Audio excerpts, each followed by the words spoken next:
Ce camion de pompiers vieux de 60 ans a été retrouvé au fond d'un lac isolé dans une forêt. Ce qui a été découvert à l'intérieur a stupéfié même les enquêteurs les plus chevronnés. Le plongeur Rod Austin était en train de scanner le lac lorsque son sonar a détecté un objet massif enfoui dans la vase. Soupçonnant la présence d'un véhicule, il a plongé et a identifié la calandre rouillée d'un ancien camion de pompiers posé à la verticale. Rod a contacté le shérif, qui a organisé une équipe de sauvetage équipée d'une grue de levage lourd. Alors que le camion des années 1960, couvert d'algues et dégoulinant, faisait surface, des habitants curieux se sont rassemblés.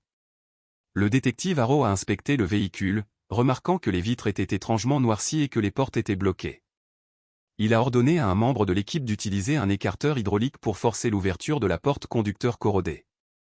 Le métal a grincé lorsque le cadre a cédé, mais dès que Arrow a braqué sa lampe torche à l'intérieur et vu ce qui s'y cachait, il est devenu pâle et a immédiatement demandé l'intervention d'une équipe médico-légale. Arrow a découvert que le camion était complètement vide.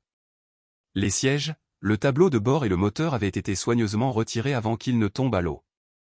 Une vérification du numéro d'identification du véhicule a permis de l'identifier comme étant le Lost Engine 9, que le conseil municipal affirmait avoir été détruit dans un glissement de terrain il y a 60 ans. Les enquêteurs ont révélé que des fonctionnaires corrompus avaient démonté les précieuses pompes et le moteur en laiton pour les vendre au marché noir, puis avaient jeté la carcasse afin de toucher une importante indemnité d'assurance. La perte tragique que la ville avait pleurée pendant des décennies s'est avérée n'être rien d'autre qu'une escroquerie lucrative et sans pitié.